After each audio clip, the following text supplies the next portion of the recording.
പോകുന്നത് ആൻഡമാനിലാണ്. ആൻഡമാൻ എന്ന് പറയുന്ന ദ്വീപിലേക്കാണ് നമ്മൾ പോകുന്നത്. കുറേ നാളായി ലക്ഷദ്വീപ് പോകണമെന്നൊരു ആഗ്രഹം ഉണ്ടായിരുന്നു, പക്ഷെ നമുക്കിപ്പോൾ ഒത്തു വന്നത് ആൻഡമാൻ പോകാനാണ്. അപ്പം ഇവിടെ നമ്മളിപ്പോൾ ഉള്ളത് ട്രിവാൻഡ്രം ഡൊമസ്റ്റിക് എയർപോർട്ടിലാണ്. ഇവിടുന്ന് 6:25 നമുക്ക് ചെന്നൈയിൽ 1 അവർ ഒരു ലേ ഔട്ട് ഉണ്ട്. അത് കഴിഞ്ഞിട്ടാണ് ചെന്നൈയിൽ നിന്നാണ് നമ്മൾ പോർട്ട് ബ്ലെയറിലോട്ട് പോകുന്നത്, അതായത് ആൻഡമാനായിട്ട് പോകുന്നത്. 4 ദിവസം ആൻഡമാനിലായിരിക്കും നമ്മളെ കാഴ്ചകളൊക്കെ ഉണ്ടാവുന്നതും. 4 ദിവസത്തെ കാഴ്ചകളൊക്കെ നിങ്ങളെ കാണിക്കുകയും ഞങ്ങൾ കാണുന്നതൊക്കെ നിങ്ങളുടെ പകർത്തുകയും ചെയ്യുന്നതായിരിക്കും. പക്ഷേ ഇപ്പം നമ്മൾ എയർപോർട്ടിൽ അങ്ങനെ വെയിറ്റ് ചെയ്യണം. ചെക്കിംഗ് എല്ലാം കഴിഞ്ഞു, അതൊന്നും വീഡിയോ എടുക്കാൻ പറ്റിയില്ല. പക്ഷെ അത് കഴിഞ്ഞിട്ട് നമ്മളിപ്പോൾ എയർപോർട്ടിൽ വാങ്ങിച്ചിരിക്കുകയാണ്. ഇങ്ങനെ കോഫി കുടിക്കാൻ വേണ്ടിയിട്ട് ഒരു കോഫി ഓർഡർ ചെയ്തിട്ട് കോഫി കുടിക്കാനായിട്ട് ഇങ്ങനെ ഇരിക്കുകയാണ്. തുടർന്നുള്ള വീഡിയോ ഒക്കെ നിങ്ങളെ കാണിക്കുന്നതായിരിക്കും. എല്ലാവർക്കും ഇവിടെ സപ്പോർട്ടും ഉണ്ടാവണം. അപ്പോൾ നമ്മൾ അടുത്ത ആൻഡമാനിലേക്ക് കാണാം. വർഷത്തെ 2ാമത്തെ ട്രിപ്പ്. അതെ, ആദ്യമാണ് മണാലിയിലാണ് പോയത്. അപ്പൊ ആ സമയത്ത് നമുക്ക് വീഡിയോ എടുക്കാൻ ചെയ്യാനുള്ള ഒരു പെട്ടെന്ന് അവിടെ ആ സ്ഥലമൊക്കെ കണ്ടപ്പോ വ്ലോഗിന്റെ കാര്യം മറന്നു ചെയ്യാൻ പറ്റിയില്ല. ഇപ്പൊ സ്റ്റാർട്ടിങ്ങിൽ എടുക്കുന്നത് കഴിയുന്നതിൽ പരമാവധി ഞങ്ങള് വീഡിയോ എല്ലാം എടുക്കും, വീഡിയോസ് കവർ ചെയ്തതായിരിക്കും. അതെ.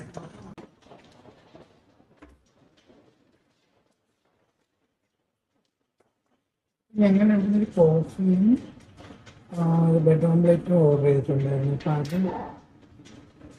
റെഡി ആയിട്ടുണ്ട്. അപ്പം അത് വാങ്ങാനായിട്ട് വന്നിരിക്കുകയാണ്. കോഫിയായിട്ട് ബ്രെഡ് ഓംലെറ്റായിട്ട് വരുന്നത്.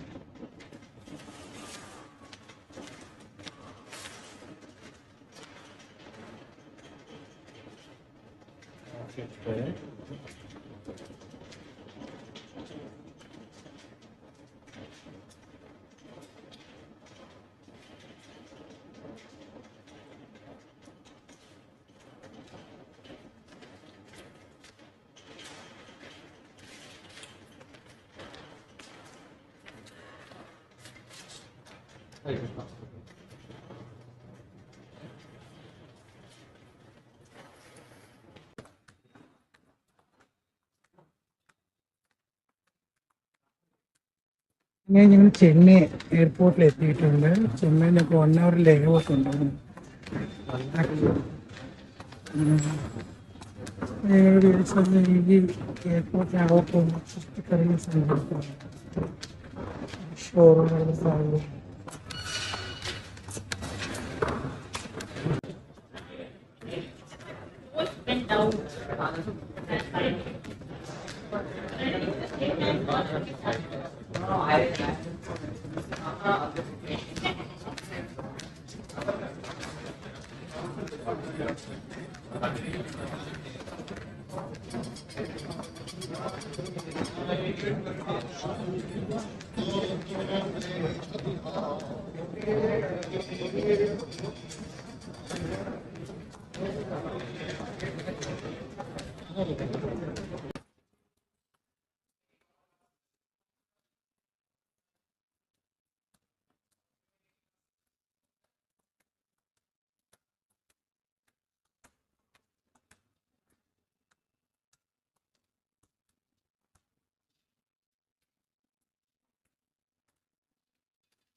ഹലോ, അവസാനം ഞങ്ങൾ പോർട്ട് ബ്ലെയർ എന്ന് പറയുന്ന നമ്മുടെ എയർപോർട്ടിൽ എത്തിയിട്ടുണ്ട്. ആൻഡമാനിൽ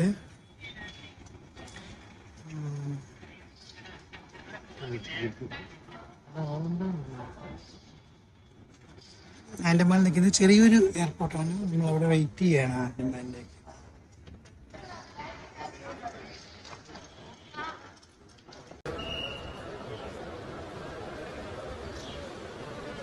അതായത് വീര സവർക്കർ ഇന്റർനാഷണൽ എയർപോർട്ടാണ് നമ്മുടെ.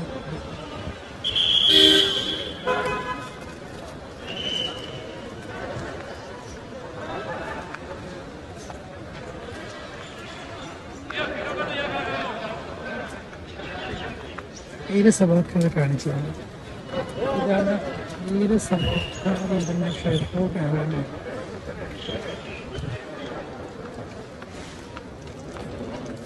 നിൽക്കുന്നതാണ് വീര സവർക്കർ. വീര സവർക്കർ ഈ വീര സവർക്കറിന്റെ പേരിലുള്ളതാണ് ഇന്റർനാഷണൽ ഇവിടുത്തെ എയർപോർട്ട്.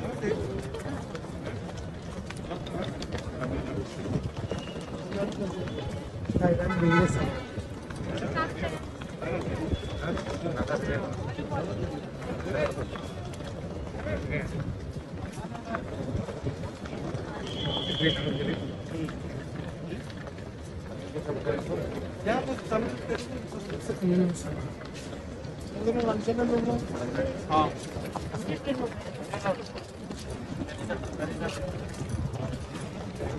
നമ്മൾ എയർപോർട്ടിന് പുറത്താണത്. വീര സവർക്കറിന്റെ സ്റ്റാച്യു കൂടെ ഉണ്ട്.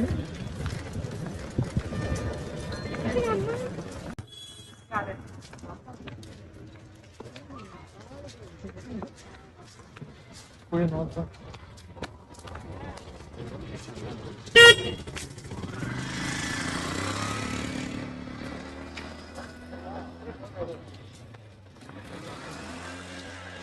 ഇത് നമ്മൾ ആദ്യമായിട്ട് വിസിറ്റ് ചെയ്യുന്നത് സെല്ലുലാർ ജയിലാണ്.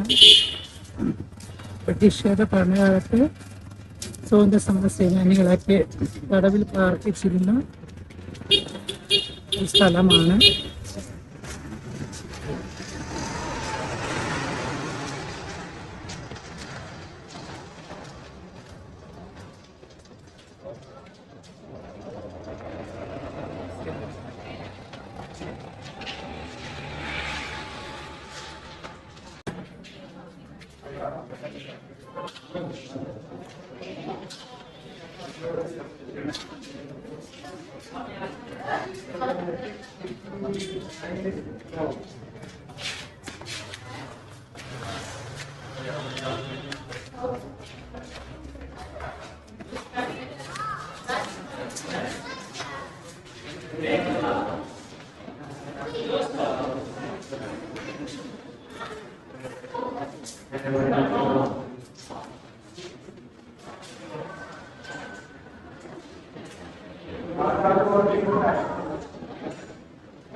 ഈ ആൻഡമാൻ എന്ന് പറയുന്ന സംഭവം, ഈ സ്ഥലവും ഐലൻഡും പ്രശസ്തമാകുന്നത് സെല്ലുലാർ ജയിലിലൂടെയാണ്. സെല്ലുലാർ ജയിൽ എന്ന് പറഞ്ഞാൽ 1896 പണി തുടങ്ങിയിട്ട് 1906 പണി പൂർത്തീകരിച്ചിട്ടുള്ള ഒരു ബിൽഡിംഗ് ആണ്. അത് ജയിലിന് വേണ്ടിയിട്ട് മാത്രം നിർമ്മിച്ചത്. അതായത് ആ കാലഘട്ടത്തിലൊക്കെ ഏറ്റവും കൂടുതൽ സ്വാതന്ത്ര്യ സമര സേനാനികളെ അവരുടെ വീര്യം കാണിച്ചു കൊണ്ടിരുന്ന ഒരു സമയമായിരുന്നു. ആ സമയത്ത് അവരെ ഭയപ്പെടുത്തുന്നതിന് വേണ്ടിയിട്ടും അവരെ പിടിച്ചടക്കാൻ, അവരുടെ ബാക്കിയുള്ളവരെ ഭയപ്പെടുത്തുന്നതിന് വേണ്ടിയിട്ടൊക്കെ നിർമ്മിച്ചതാണ് ഈ സെല്ലുലാർ ജയിൽ.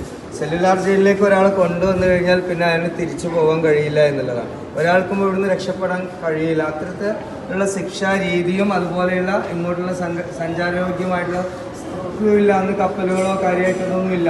പിന്നെ ചെറിയ പായക്കപ്പലുകളിലൊക്കെ ആളെ കയറ്റി വിടുകയാണ്. കുറേ ആളുകൾ കടലിൽ വീണ് മരിക്കും. കുറേ ആളുകൾ ഇവിടെ എത്തുന്ന ആളുകൾക്ക് തിരിച്ചു പോകാൻ പറ്റാത്തൊരു സാഹചര്യമായിരുന്നു.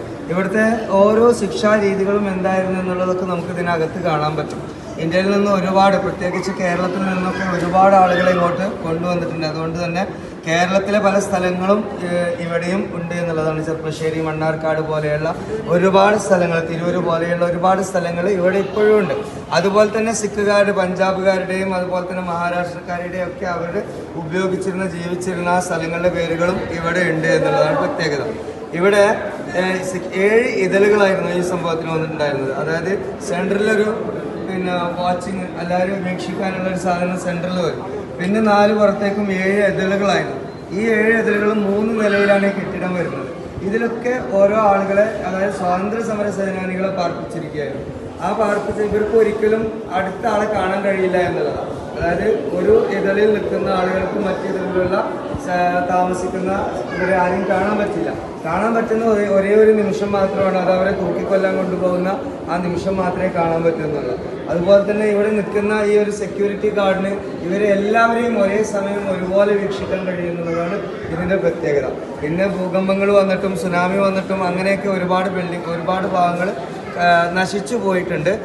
ബാക്കിയുള്ള ഒരു 3-4 ഇതളുകൾ മാത്രമാണ് പൂർണ്ണമായിട്ട് ഇവിടെ നിൽക്കുന്നത്, ബാക്കിയെല്ലാം നശിച്ചു പോയതാണ്. അപ്പോൾ നമ്മൾ ആ സെല്ലുലാർ ജയിലിൽ എന്ന് പറയുന്നത് പ്രധാനപ്പെട്ട ഒരുപാട് നേതാക്കന്മാരെ ഇവിടെ അറസ്റ്റ് ചെയ്തിട്ടുണ്ട് എന്നത്.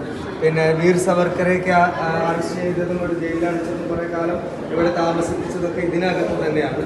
അപ്പോൾ ഈ സെല്ലുലാർ ജയിലിലേക്ക് ഒരാൾ വന്നു കഴിഞ്ഞാൽ അവന് തിരിച്ചു പോകാൻ കഴിയില്ല. അവനൊരു തികച്ചും ഒരു നരകം എന്താണെന്ന് തിരിച്ചറിയുന്ന ഒരു സമയമായിരിക്കും സെല്ലുലാർ ജയിൽ. അപ്പോൾ സെല്ലുലാർ ജയിൽ എന്താണെന്ന് നമുക്ക് അപ്പുറത്ത് പോയി കാണാം.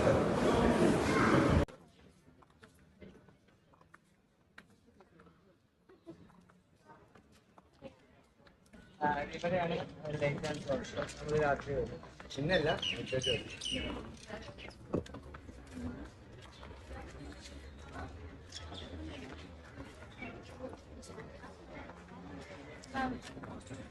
അതാണ് സെന്റർ.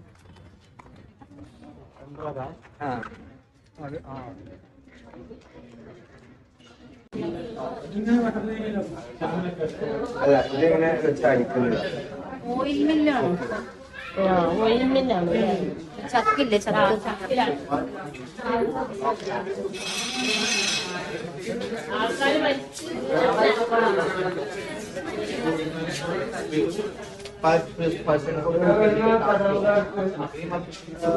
അവർക്ക് അപ്പോഴും പ്രശ്നമൊന്നും ഉണ്ടായിരുന്നില്ല. ആരാണോ കൂടുതൽ പ്രശ്നങ്ങൾ ഉണ്ടാക്കുന്നത്, പ്രതിഷേധങ്ങൾ ഉണ്ടാക്കുന്നത്, ആ ആളുകളെ വെച്ച് ഇവിടുത്തെ ജോലികൾ ചെയ്യും. ജോലികൾ എന്ന് പറഞ്ഞു കഴിഞ്ഞാൽ അവരെ കൊണ്ട് പൂർത്തിയാക്കാൻ കഴിയാത്ത രൂപത്തിലുള്ള വർക്കുകളാണ് എപ്പോഴും കൊടുക്കുക.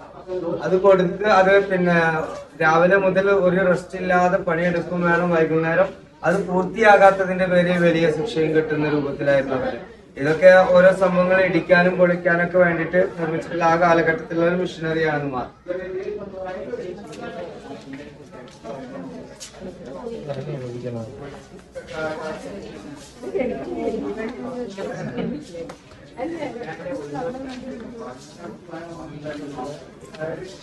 ഇത് എണ്ണ ആട്ടുന്ന സംഭവം തന്നെ. പിന്നെ കയറുണ്ടാക്കാനുള്ള സൗകര്യമാണ്.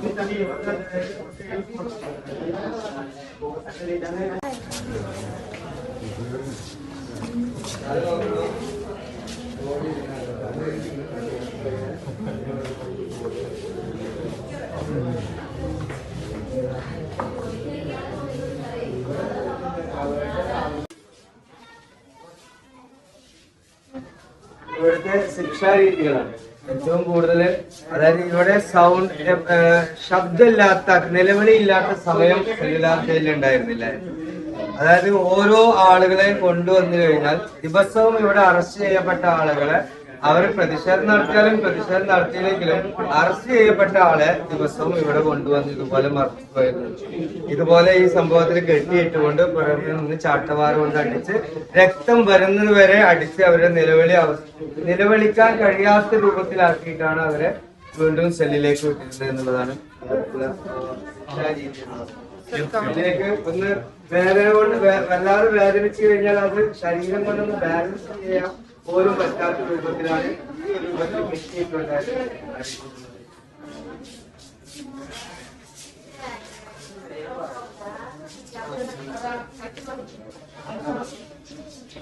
ഏറ്റവും കുറഞ്ഞ, അതായത് പിന്നെ എന്തായാലും നല്ല, പിന്നെ പ്രത്യേകിച്ച് നല്ല സമരങ്ങൾ നടത്തിയ ആളുകളെയാണല്ലോ ഇവർ അറസ്റ്റ് ചെയ്ത് ടാർഗറ്റ് ചെയ്ത് കൊണ്ടുവരുന്നത്.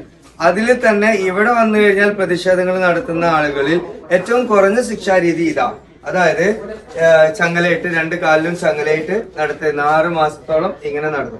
ഈ ആളുടെ ഇങ്ങനെ ഒരു വ്യക്തിയുടെ പ്രത്യേകത എന്താണെന്ന് ചോദിച്ചു കഴിഞ്ഞാല് അവന് ജോലികളും കാര്യങ്ങളൊക്കെ ചെയ്യാം. അപ്പൊ നമ്മൾ പിന്നെ തേങ്ങ ആട്ടുന്നതും അതുപോലുള്ള സംഭവങ്ങളൊക്കെ കഴിഞ്ഞു അങ്ങനത്തെ കാര്യങ്ങളൊക്കെ ചെയ്യാൻ പറ്റും. ഈ ആളെ സംബന്ധിച്ചിടത്തോളം ഇയാൾക്ക് ഇരിക്കാൻ കഴിയില്ല എന്നുള്ളതാണ് അടുത്തത്. അതായത് ഇങ്ങനെ ഒരു സംഭവം ഇട്ട് കഴിഞ്ഞാൽ ഇനി ഇയാൾക്ക് ഇരിക്കാൻ കഴിയില്ല. പിന്നെ വളരെ കാലിൽ നിർത്തി വെച്ച് നടക്കാനും കഴിയില്ല. വളരെ അടുപ്പിച്ച് മാത്രമേ നടക്കാൻ കഴിയുള്ളൂ. ഒന്നും കൂടെ സ്ട്രോങ് ആയിട്ടുള്ളതാ. ഈ ഒരു വ്യക്തിയാണ് പിന്നെ ഇങ്ങനെ ഉള്ള ഒരു വ്യക്തിയാണ് ശിക്ഷാരീതി എങ്കിൽ ഇയാൾക്ക് കിടക്കാൻ പോലും കഴിയില്ല എന്നുള്ളതാണ്. ഈ ഒരു നൃത്തം പിന്നെ കുറെ കാലം ഇങ്ങനെ നിന്നുകൊണ്ടേ ഇരുന്നായിരിക്കാം. ഇയാൾക്ക് താഴോട്ട് മറിയാനേ കഴിയുള്ളൂ, വീഴാനേ കഴിയുള്ളൂ. വീണ് കഴിഞ്ഞാലും അവിടുന്ന് എഴുന്നേൽക്കാൻ കഴിയില്ല. ആ രീതിയിലാണ് ഇത് ലോക്ക് ചെയ്തിട്ടുള്ളത് എന്നുള്ളതാണ് ഇതിന്റെ പ്രത്യേകത. ഈ രീതിയിലൊക്കെ പിന്നെ ശിക്ഷകളൊക്കെ അനുഭവിച്ച് ഒരുപാട് ആളുകൾ അനുഭവിച്ച് ആ ശിക്ഷകൾക്കൊക്കെതിരെ ബ്രിട്ടീഷ് സാമ്രാജ്യത്തിനൊക്കെതിരെ ഒരുപാട് ആളുകൾ പിന്നെ പൂർവികർ സമരം ചെയ്തതിന്റെ ഒരു ഫലമാണ് ഇന്ന് നമ്മൾ അനുഭവിക്കുന്ന ഈ സ്വാതന്ത്ര്യം എന്ന് പറയുന്നത്. പലപ്പോഴും പലരും മറന്നു പോകുന്ന ഒരു സംഭവമാണെന്ന് മാത്രം. ആ സ്വാതന്ത്ര്യ സമര സേനാനികൾ ഓർക്കേണ്ട പ്രധാനപ്പെട്ട ഒരു സ്ഥലമാണ് ഈ സ്ഥലം. എന്ന് പറഞ്ഞു കഴിഞ്ഞാല് ഇതിന്റെ ഉള്ളിൽ കാര്യങ്ങൾക്ക് പുറത്ത് കിടക്കണം എന്നുണ്ടെങ്കിൽ പുറമേ നിന്നുള്ള ആള് തന്നെ വിചാരിക്കണം. ഉദാഹരണത്തിന്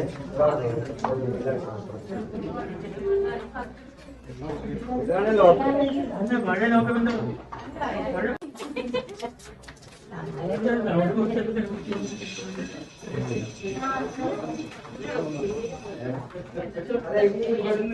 എന്ത് ചെയ്താലും രക്ഷപ്പെടാൻ കഴിയില്ല. ചാടി എന്ന് കഴിയും എങ്ങോട്ട് പോകും? ഈ കടലിലേക്കല്ലേ പോകുന്നത്, വേറൊരു ഓപ്ഷൻ ഇല്ലല്ലോ. ഒരാൾക്ക് നീന്തി കിടക്കാൻ പറ്റുന്നതാണ്. അതാണ്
പിന്നെ ഡോറുകളായിരുന്നു. ഇനി 2 എണ്ണം ഉണ്ട്.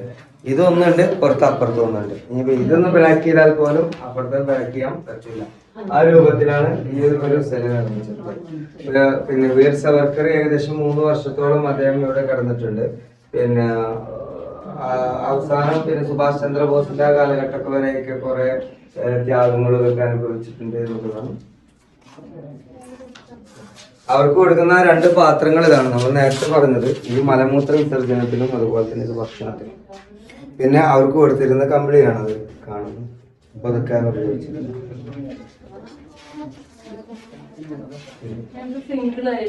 നിലവിലുള്ളത് 7 എണ്ണത്തില് 3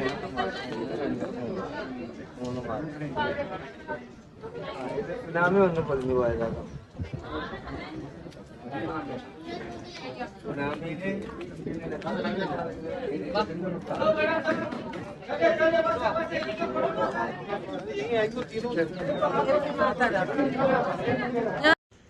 സെല്ലുലാറിലെ കാഴ്ചകളൊക്കെ കണ്ടു.